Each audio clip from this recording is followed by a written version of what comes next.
हम जो खाते हैं, जो हम पीते हैं, जैसे हम सुबह पूजा करते हैं, उसी तरह जो हम खाते पीते भी हैं, जो भी हमारा अच्छा काम है वो पहले हमको विष्णु भगवान को अर्पण करना चाहिए, उसके बाद वो हमको ग्रहण करना चाहिए।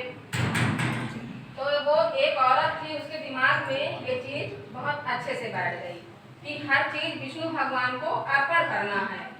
तो वो घर गई अपने, वो नहाने जाती तो विष्णु भगवान अर्पण, खाना खाती तो विष्णु भगवान अर्पण, इस तरह वो दिन भर यही रटती रहती, मतलब उसका सत्य कलाम हो गया ये। इसी तरह जब से काफी दिन हो गए, 4-6 दिन हो गए, तो उसको ये चीज बिल्कुल रट गई। एक बार वो कचरा लेकर अपने घर का बाहर फेंकने गई, जहाँ वो फेंक रही थी कचरा, तो उसने कहा कि विष्णु भगवान अर्पण। इतने में ही नारद भगवान वहाँ से गुजरे, नारद जी, उन्होंने देखा कि ये तो विष्णु भगवान को कचरा खिला रही है। उन्होंने उसको समझाया कि तुम मेरे इष्ट को, मेरे आराध्य को क्या कर रही हो, तुम ये कचरा खिला रही हो उनको। लेकिन वो तो अपनी धुन में मगन थी, उसमें बस यही निकल रहा था बार बार उसके मुंह से, विष्णु अर्पण, विष्णु अर्पण। उसके बाद वो समझा कर चले गए। फिर वो घर चली गई अपने। 2-4-6 दिन बाद फिर भगवान जो है नारद जी देखे, लाओ देखते हैं कि उसमें कितना सुधार हुआ।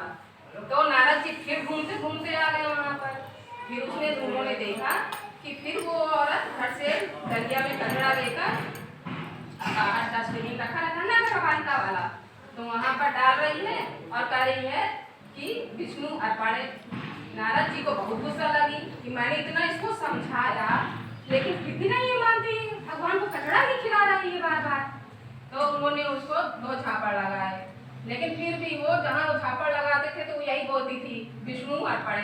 फिर उन्होंने इस गाल में लगाया, फिर उसने बोला विष्णु अर्पण। उसका है उसने कई झापड़ खाए और कई बार मारा, उन्होंने 5-6 झापड़ मारा उसको कि ये मान ही नहीं रही, इतना मैं समझा रहा हूँ, मार रहा हूँ, लेकिन ये इतनी बेशरम औरत है कि मान ही नहीं रही है कि मैं गलत कर रही हूँ।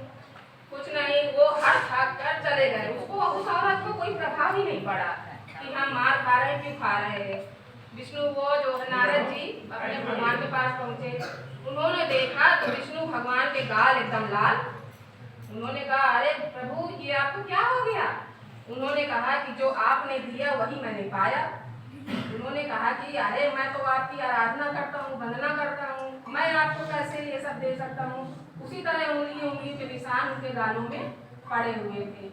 उन्होंने कहा तुमने जो उस औरत को मारा उसने सब मुझे अर्पण कर दिया, तो जो तुमने उसको दिया उसकी नहीं लगा, वो चाटे मैंने खाए, इसलिए मेरा मुंह लाल है। तब जो नारद जी को अपनी भूल का एहसास हुआ, उसके बाद वो तुरंत वापस उसी औरत के पास गए और उनसे क्षमा मांगी कि माता जी मुझे क्षमा कीजिए और मुझसे बहुत बड़ा अपराध हो गया, पाप हो गया। तो इसलिए हमको इस कहानी से यही सीख मिलती है कि कोई भी काम हमको बिना सोचे विचारे समझे उसका परिणाम पहले सोच लेना चाहिए, उसके बाद कार्य करना चाहिए।